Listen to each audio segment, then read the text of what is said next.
खबर कटरा से है, जहां कटरा उधमपुर सड़क मार्ग पर आज एक बड़ा हादसा टला है, जब सेरली चेकपोस्ट के पास एक बड़ा पेड़ अचानक सड़क पर आ गिरा।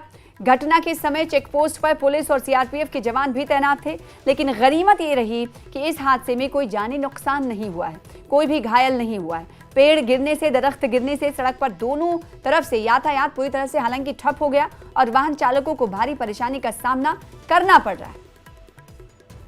तो चेकपोस्ट में मौजूद थे सिक्योरिटी फोर्सेस जब ये दरख्त गिरा, लेकिन गनीमत ये रही कि किसी तरह की चोट किसी को नहीं लगी।